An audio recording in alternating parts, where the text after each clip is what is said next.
Estamos de volta aqui no Chega Pra Cá, são 15 horas e 31 minutos e hoje nós estamos recebendo uma visita incrível aqui no Chega Pra Cá. A gente sempre fala do Brasil harmonizado, mas tem uma coisa que o povo ultimamente gosta, é de dar uma harmonizada. E ela que é especialista nisso, a gente vai bater um papo. Estou falando da doutora Fernanda Nichelli, né, que é médica, atua com exclusividade na área de estética, está à frente da clínica Fernanda Nichelli. E tem várias atualizações que nós vamos falar aqui com ela. Seja bem-vinda, doutora Fernanda. Muito obrigada, Vini. É um prazer estar com vocês. Prazer todo nosso. Agora, doutora, você não é daqui, é de Porto Alegre, Rio Grande do Sul, né? Sim, Porto Alegre, Rio Grande do Sul. Vocês dela? É, diferente, né? Delícia, né? Eles falam vocês. Agora, vocês são nós, né? Agora, doutora, tá passeando aqui em São Paulo? Como que... Eu vim para um evento médico. Eu vim para um evento médico que aconteceu hoje. Iniciou ontem e terminou hoje e aproveitei para visitá-los aqui. Que bom legal. que deu certo, né? Encaixar um pouquinho do seu dia aqui com a gente agradece muito. Agora, doutora, são várias perguntas, vários tópicos que nós vamos falar aqui hoje, né? Para os nossos ouvintes que estão nos assistindo e nos ouvindo. Agora, doutora, conta um pouquinho pra gente, né? Como que surgiu esse interesse pela estética, né? Sempre foi desde criança ou como que aconteceu isso? Na verdade, sim, não desde criança, mas desde a minha adolescência, né? Eu sempre quis fazer medicina, era um sonho, a medicina e tal. E eu trabalhei muito tempo, quando eu era jovem, como modelo. Então, acabou que eu juntei as coisas, acabei me interessando muito pela área estética. E aí, assim que eu entrei na faculdade de medicina, por óbvio, interrompi o trabalho como modelo. E aí, segui apenas estudando e aproveitei que eu gostava, sempre gostei muito do detalhe, da beleza. Eu, acabei unindo a parte da minha formação médica com o meu dom, que é trabalhar com estética.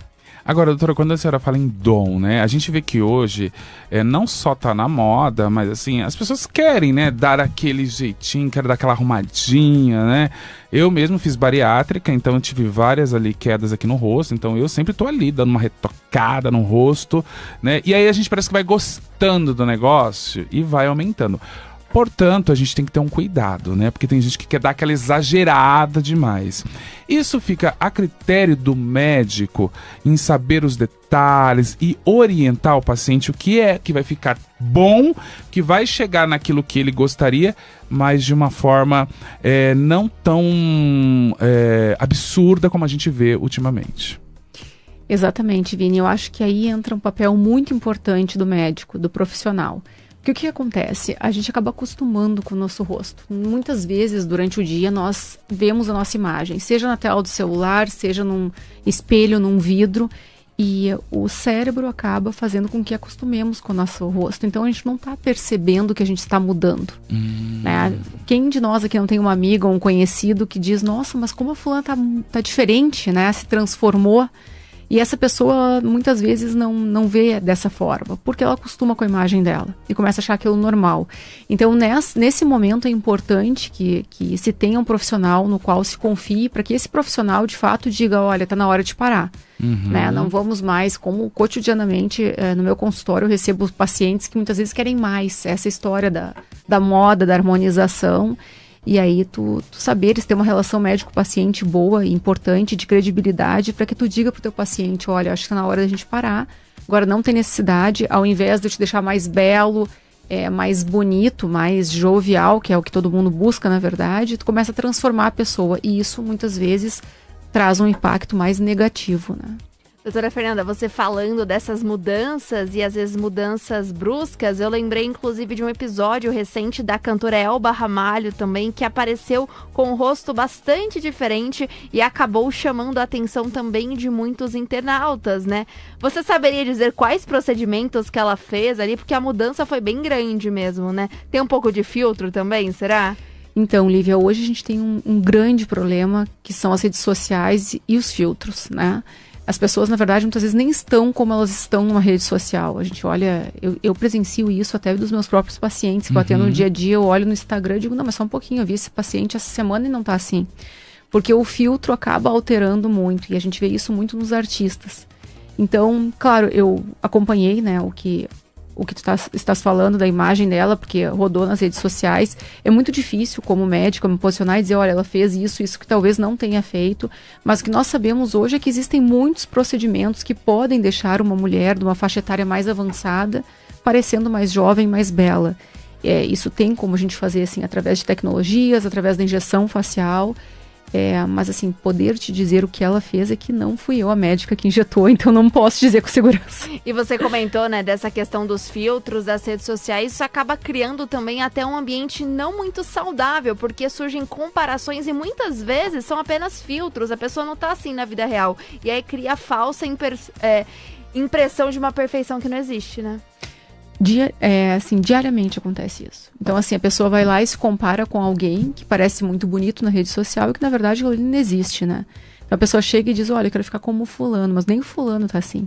Me chamou a atenção que há pouco tempo atrás teve o desfile da Victoria's Secret também, e aí mostraram as modelos lindíssimas, mas, assim, era irreal a foto do que realmente acontecia nos bastidores. Bateram aquelas fotos, elas se maquiando e tudo, e não eram as fotos que apareciam no desfile.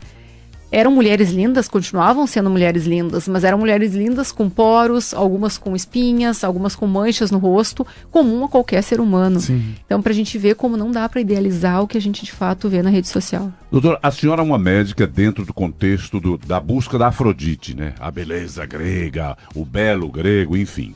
Aí com isso, a gente consegue separar, por exemplo, a senhora estando ali olhando aquele paciente, você não tem uma idade adequada ainda para se mexer.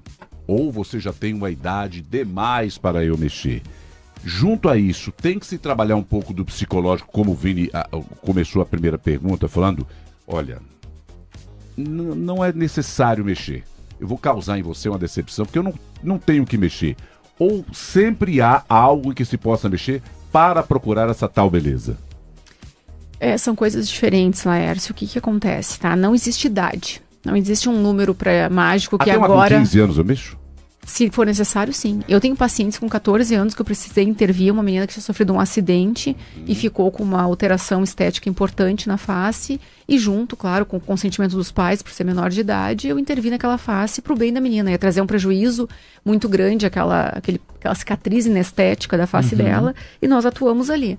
Agora, não existe uma idade limite, deve-se fazer. O que eu acho que é errado, aí é a minha opinião pessoal, né? Não posso generalizar aqui como médica, mas é pegares uma menina de 17, 18 anos que já é bonita e ficar intervindo no rosto dela, na face dela, achando que vai achar uma beleza maior que aquilo ali. Isso eu acho complicado. A gente corrigir dores estéticas faz parte da nossa profissão. Agora, tu tentar intervir numa menina que é jovem, que tem a beleza da juventude natural dela, colocando ela num risco, porque sim, é um risco. Qualquer intervenção médica hoje, seja uma simples aplicação de toxina botulínica, é um risco. A gente deixar isso claro aqui, né? Porque hoje está muito banalizado, em detrimento de pouco resultado. Então, não existe idade, existe indicação. Assim como eu tenho pacientes de 87 anos de idade que estão comigo hoje se cuidando. E por que não, né? Por que essa pessoa não tem direito de também estar mais bela e se sentir mais bela? Doutora, aproveitando o gancho, né? Então, qual seria, assim, o principal segredo, digamos, para que o resultado fique harmonioso, né? Como a gente até comentou no começo da música do programa, harmonizado e não artificial. Sem dúvida nenhuma, é a escolha do profissional.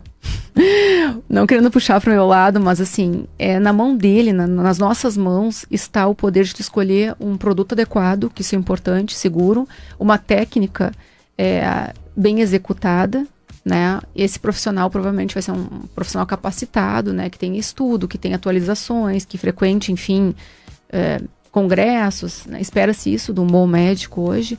Então, esse profissional que vai ter condições de te colocar na realidade. Olha, isso aqui é rede social, isso aqui é mundo real. Então, acho que o mais importante é a escolha da pessoa que tu vai confiar a tua beleza e a tua saúde. Agora, doutora, a gente está chegando aí verão, né? E as pessoas querem preparar a pele, né, para esse verão, né? E existem alguns procedimentos, e quais os procedimentos, né, mais procurados nessa época, né, para preparar a pele para o verão, doutora? Existem vários procedimentos. Nessa época, a gente toma liberdade de fazer procedimentos que não não são fotossensibilizantes que a gente chama. O que significa isso? Não deixe o paciente sensibilizado para o sol, porque é uma época de maior exposição, tu vai acabar indo para uma praia, para uma piscina, caminhar na praça. Então a gente dá preferência àquelas tecnologias que não agridem a pele, de uma maneira que a gente tenha resultados bons e que não haja agressão na superfície da pele. Podemos sim fazer procedimentos injetáveis, né? Claro que se houver aí algum hematoma, a gente tem que cuidar de 3, 4 dias sem se expor ao sol. Mas pode praticamente hoje, com toda a tecnologia que a gente tem na área de estética médica, fazer praticamente tudo. Quando bem executado, nós não temos essa questão sazonal de escolha de tempo. Agora, quando a pessoa ela chega no consultório da doutora e fala assim, olha, doutora, eu quero mexer, mas eu não sei nem por onde começar. O que eu faço, né?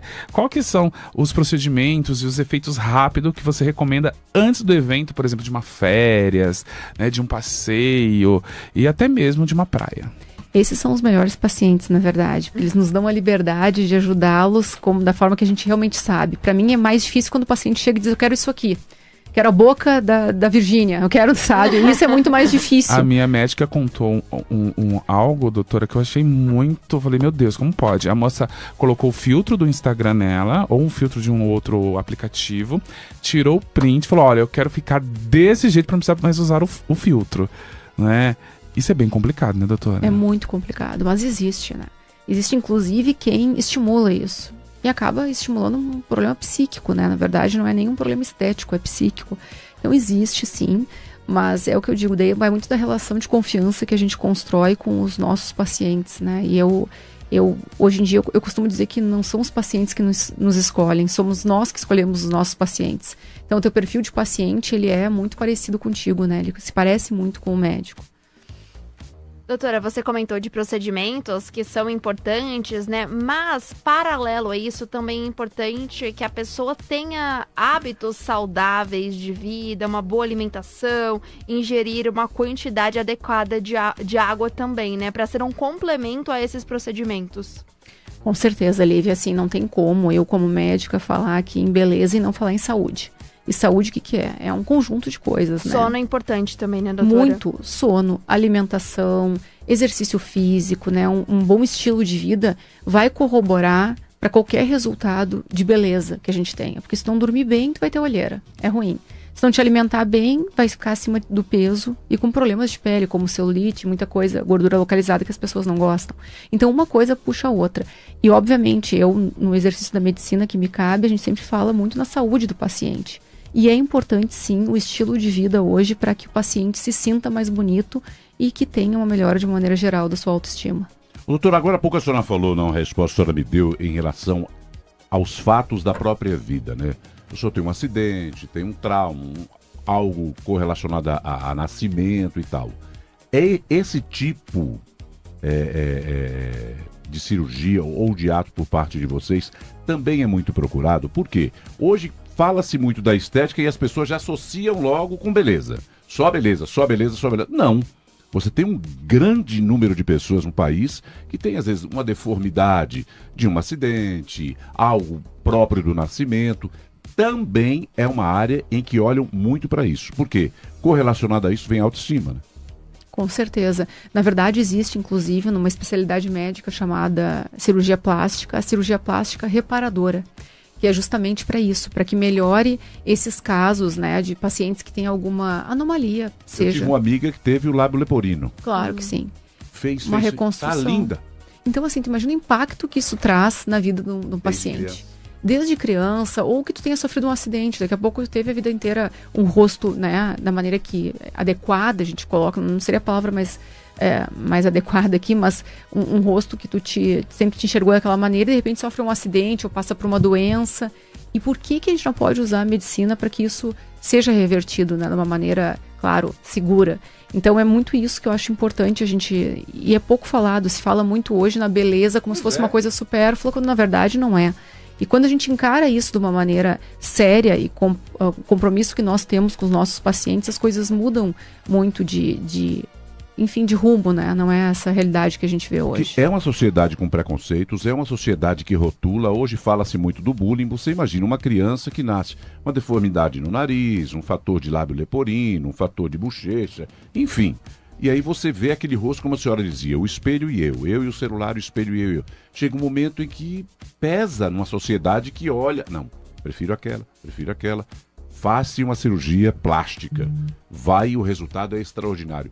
O melhor de mim aparece, né? A pessoa fala, meu Deus, sou eu, né? Isso é uma coisa bem importante até de ser comentada, porque o que acontece? As pessoas veem, mais uma vez, a beleza como uma coisa supérflua, quando de verdade a gente sabe, tem estudos que mostram que a beleza tem um impacto direto em tudo, no teu estilo de vida, no teu trabalho. Tem estudos que mostram que as pessoas bonitas ou aparentemente viáveis, vamos colocar dessa forma, elas têm maior facilidade para conseguir trabalho, elas têm dentro dos seus trabalhos salários mais altos. Então, assim, existem estudos que mostram pra gente que o melhor é que nós estejamos com a nossa aparência melhor. Quem não gosta de estar do lado de alguém que é uma aparência saudável, que é bonito? Essa é a verdade, todos nós. E não só isso, pode ter certeza que o teu chefe, teu patrão vai valorizar isso também, né? Colocando de uma maneira geral. Existem estudos cruéis até, eu já li sobre isso, se não me engano foi Harvard ou Michigan que fez esse estudo, falando que entre os filhos, a mãe e o pai têm uma preferência, e é cruel isso, mas pelo filho mais bonito. Olha que loucura. Não sou eu que estou falando, é ciência, a gente está falando de estudos que mostram isso, mas o tamanho do impacto da imagem na vida social. Isso é pra gente encarar não como um julgamento de que é errado, uma mãe que... né? Mas assim, a gente tá falando do impacto da imagem hoje em dia. Então, por que não cuidar da sua imagem quando, na verdade, nos mostra que isso tem um impacto social grande? Agora, doutora, o pessoal tá comentando aqui bastante na live sobre este assunto, né? E tem uma pergunta aqui, né? É tantos comentários que a pergunta até fugiu, mas é sobre o envelhecimento natural, né? As pessoas não estão ultimamente aceitando esse envelhecimento. É isso mesmo, doutora? Eu acho que é difícil a gente dizer se atualmente não estão aceitando ou se existe toda essa influência da rede social, dessa globalização da imagem. Antigamente, há 20 anos atrás, não se tinha tão forte esse negócio de redes sociais, até mesmo da nossa própria imagem, a gente faz videochamada o tempo todo. Então, eu acho que isso tudo corroborou para que nós não aceitemos. Entende? Dos anos 2000 para trás, talvez nós, porque não nos víamos tanto, como hoje a gente se vê o tempo todo num celular, ou numa rede social, que tenha vindo isso à tona. Né? Eu acho que é muito mais porque nós realmente estamos nos conhecendo, né, e nos visualizando que isso está vindo à tona e não porque mudou algum tipo de comportamento na cabeça do ser humano. Na verdade, ele está se enxergando mais, essa é a verdade, e acaba se preocupando, né? Doutora, a nossa ouvinte Hilda Cabral pediu para você comentar um pouco sobre bichectomia. Então, bichectomia, né, rapidamente aqui, é uma cirurgia realizada para retirada parcial ou total da bola de Bichat, que é uma bolsinha de gordura que tem na lateral da boca, aqui de uma maneira geral, para os seus ouvintes entenderem. Isso foi muito, e ainda é muito discutido, tá? Uma situação bastante contraditória na medicina estética, porque a gente sabe que essa bola tem uma sustentação importante no terço médio da face. Então, com essa retirada no intuito de emagrecer o rosto, alguns profissionais fazem, hoje não tanto mais, depois de uns anos, quando a pessoa começa a envelhecer, o rosto desaba, porque perde essa sustentação. Era algo que quem estuda face já via isso no passado, e era contra a cirurgia.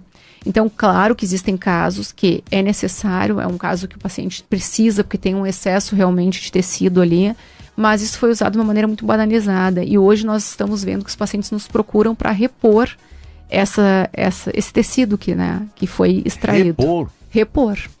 Aí não tem, claro, obviamente, como tu injetar ali a bola de Bichat novamente. Então, se faz isso através de ácido hialurônico ou lipoenxertia de gordura também, corporal, e se injeta a gordura ali para tentar restabelecer o tecido da região e reestruturar essa face. Por isso que é muito importante o profissional, porque ele vai fazer a avaliação e, além de tudo, o profissional correto, ele vai passar tudo que pode ocorrer também se a pessoa fazer um procedimento desse. Isso é importante. Eu acho que essa clareza, o profissional, quando vai, enfim, tomar essa decisão junto ao seu paciente, tem que expor para o paciente. Olha, a gente vai fazer isso, vai ter isso de resultado, mas no futuro vai ter isso. Tu aceita?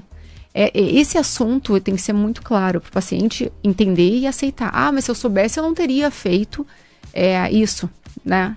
Isso a gente ouve todos os dias. Se eu soubesse que seria assim, então se eu soubesse, ele tem que ficar muito claro por baixo. Então os prós e contras sempre existirão? Sempre, para tudo. Principalmente quando se fala em corpo humano, né?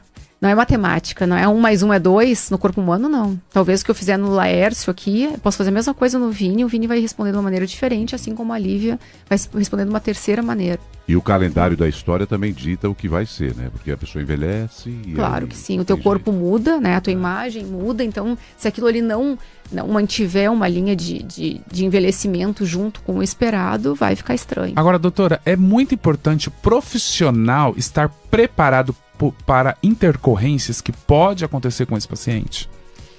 Isso é o mais importante, na verdade. Eu vou te falar assim, Vini, hoje em dia tem uma briga muito grande na área de estética, justamente porque é um mercado que está crescendo e cresceu muito, então todo mundo quer atuar na área estética, desde o cabeleireiro até o médico, né, o médico especialista.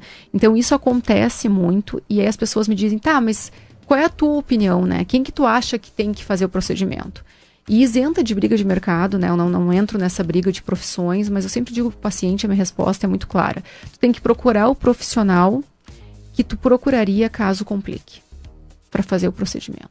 Porque não dá para querer fazer o procedimento com qualquer um e na hora que complica, eu vou procurar agora o médico. Entende?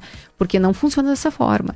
A gente tem, inclusive, eu posso me negar a tratar uma complicação. Chega alguém que não é meu paciente com uma complicação, eu não sou obrigada, porque sou médica, a tratar aquilo. Então a pessoa, mas eu fiz com um profissional tal, porque era mais barato, era mais simples, agora complicou e aí vai ser muito mais caro. Então, assim, às vezes o caro é caro mesmo, tá pagando com uma cicatriz, às vezes com a tua vida, como a gente tem visto aí na mídia o tempo todo. Então, eu sempre digo, a responsabilidade é tua, de tu, paciente, né? Escolher o profissional que está apto a tratar a complicação. E sim, o profissional que se julga apto a fazer um procedimento, ele tem que saber tratar uma complicação. Ele não pode mandar esse paciente para outro profissional. Agora, doutora, vamos falar um pouquinho também sobre cabelos, né? A gente teve algo que estourou aí na mídia, que foi a rapper Cardi B, é assim mesmo que fala, né? Ela gerou uma polêmica ao revelar que não se lembra, gente, da última vez que lavou o cabelo, né? Pois é, e aí todo mundo comentando, viralizou isso daí, né? Sobre os riscos e o descuido da higiene capilar. Então, assim, claro, não sei exatamente do caso que a gente está discutindo aqui, mas, assim, um parecer geral que eu posso te dar como médica sobre isso. Às vezes as pessoas fazem também para chamar atenção na internet de alguma forma, né? Porque isso não é uma questão nem de beleza, é uma questão de saúde. Quando a gente fala em higiene, principalmente de couro cabeludo, isso tem um preço, né? Tu não lavar, tu vai começar a ter ali no couro cabeludo, por exemplo, a gente tem um funguinho, todos nós temos. E aí, fazendo um recorte, doutora, tirando dessa matéria da Cardi B, mas, por exemplo, eu trabalhei há muitos anos atrás com aplique de cabelo, né? Tá. E eu tenho amigos que fazem aplique, tanto como profissional e do outro lado como cliente também, né? E tem muita gente que coloca aqueles apliques, que vão em profissionais baratos, e aí não quer lavar o cabelo, porque o aplique tá bonito. E aí eu já vi muita gente tendo, por exemplo, fungos. Claro. Né? E isso pode evoluir para isso que a doutora estava falando, né, doutora? Na verdade, assim, todos nós, se a gente pegar um microscópio aqui e olhar o nosso couro cabeludo, por mais limpo que seja, nós temos um fungo que mora ali que chama Malassezia furfur. Olha. Esse fungo, o que acontece? Qual é o problema dele? Quando ele se desestabiliza do habitat nele, natural ali, que a gente fica muito tempo sem lavar o cabelo, ou que a gente pode estar estressado, ou que tomou banho com água muito quente, ele prolifera com vamos dizer assim, com uma assiduidade maior. O que acontece? Acontece a dermatite seborreica, que é a caspa. Sabe aquelas coisinhas brancas que a gente vê na camisa, aquele couro cabeludo oleoso? Então, isso é um problema, uma doença, né, de couro cabeludo que tem que ser tratada. Porque pode acontecer várias coisas decorrentes disso, inclusive uma alopécia, uma queda de cabelo. Então, é importante que a gente saiba que a sujidade, a falta de higiene capilar, ela pode causar, sim, doenças, né? Mais sérias, mais leves, aí depende muito do contexto. Mas é importante dizer que a higiene é uma questão de saúde, não de beleza nesse caso. Agora, doutora, me chamou muita atenção quando a senhora falou da água quente. E uma outra pergunta que eu acho que os ouvintes estão lá pensando, existe uma frequência para lavar os cabelos, né? Porque tem, por exemplo, mulheres que trabalham com escova, ai meu Deus, tem que ficar 3 dias com escova no cabelo, não posso lavar, né? Quem nunca ouviu isso, né? Agora, existe uma frequência para lavar os cabelos? E a água quente, pelando, isso realmente traz algo ruim para a pele e para o cabelo? Sim. Então, assim, sim, resposta para tudo, mas vamos lá. Primeira coisa que é importante falar é sobre essa questão de frequência. Depende muito. Vamos lá, pacientes que tenham, por exemplo, um cabelo muito fininho, curtinho, um homem, ele tem que lavar o cabelo todos os dias, porque senão vai ficar oleoso. Tem uns que tem que lavar 2 vezes ao dia. De manhã acordou, não lavou o cabelo tá oleoso. À noite, quando vai sair para jantar, já tá oleoso. Então, tem pessoas que lavam 2 vezes ao dia e tem pessoas que conseguem lavar um dia sim, 2 não. O que eu falo que é o ideal para uma mulher, por exemplo, que geralmente tem um cabelo muito comprido, é mais difícil, fazer uma escova todos os dias é uma coisa difícil. Olha, se o teu cabelo tolera sem ficar oleoso, lava dia sim, dia não. O máximo que eu peço pro meu paciente ficar sem lavar o cabelo seria um dia não, tá? Eu fiz excepcionalmente uma escova que eu gostei muito, vou ficar 2 dias sem lavar, tudo bem, mas isso é uma exceção, não é a regra. Perfeito. O ideal é uma higiene diária de couro cabeludo, né? Só que, obviamente, para um cabelo muito grande, às vezes não é fácil isso. Água quente faz mal para a pele, faz mal para o couro cabeludo? Sim. Ela agride a barreira da pele. A gente tem uma barreira, né, que faz a proteção da nossa pele. E essa barreira é feita com gordura. Quando tu passa água quente, é que nem lavar uma panela suja de azeite, de óleo. Se passar água quente, tu vai ver que aquele azeite sai com uma facilidade maior. Pensa de uma maneira mais lúdica na tua pele. Tem também essa gordura na pele. E essa água quente tira essa barreira protetora. Mesma coisa o couro cabeludo. Então a gente pede que não exagere na água quente. Agora, desculpa, Lívia, mas é pertinente o assunto. Na hora de lavar os cabelos, a gente homem é mais fácil porque o cabelo é curtinho, né? Mas, por exemplo, o cabelo da Lívia, ela passa o shampoo ali, né? Ela tá lavando os cabelos. É importante você lavar o couro cabeludo, né? Porque tem gente, eu já vi muita gente que lava o cabelo ali, mas não faz aquela massagem no couro cabeludo. Eu faço isso aí, Lívia. Você faz, né? É importante fazer essa massagem, lavar o couro cabeludo, ou só lavando o cabelo o couro já tá ótimo, tá limpo? Não, é bem o contrário. Na verdade, o importante é lavar o couro cabeludo. Eu até oriento que a paciente não esfregue muito o fio de cabelo. O normal é que tu lave o couro cabeludo, né? Não esfregue com unha, não machuca, mas a polpa do dedo, de uma maneira que higienize esse couro cabeludo e deixa o sabão do shampoo correr pelo fio. Porque não precisa ficar friccionando, fazendo força nesse fio, que vai deixar ele mais sensibilizado. E não vai ter uma sujidade ali que tu precisa esfregar como se fosse uma roupa, por exemplo. Então, o couro cabeludo sendo bem higienizado e essa espuma lavando o fio já é o suficiente. Eu já vi gente pegando o cabelo fazendo assim, né? Tem que cuidar. Isso aí só serve para sensibilizar o fio de cabelo, não oriento. E você falou algo que é importante também, né? A mulherada que tem unhas mais compridas, tomar cuidado para não ficar ferindo, né, o couro cabeludo com a unha. Porque às vezes a gente coloca muita força, né, nesse movimento. Não tem necessidade, né? E tem uma coisa que eu falo, mesma coisa para pele. O excesso de massagem na pele também, ela estimula mais a glândula sebácea.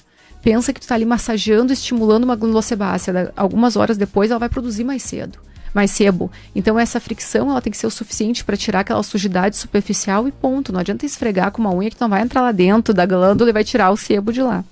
Olha só, tá dando uma repercussão aqui, doutora. Quando vir para São Paulo, venha nos visitar, tá? Já a gente vai pedir as redes sociais da doutora, mas tem uma pergunta aqui que eu achei bem interessante, doutora.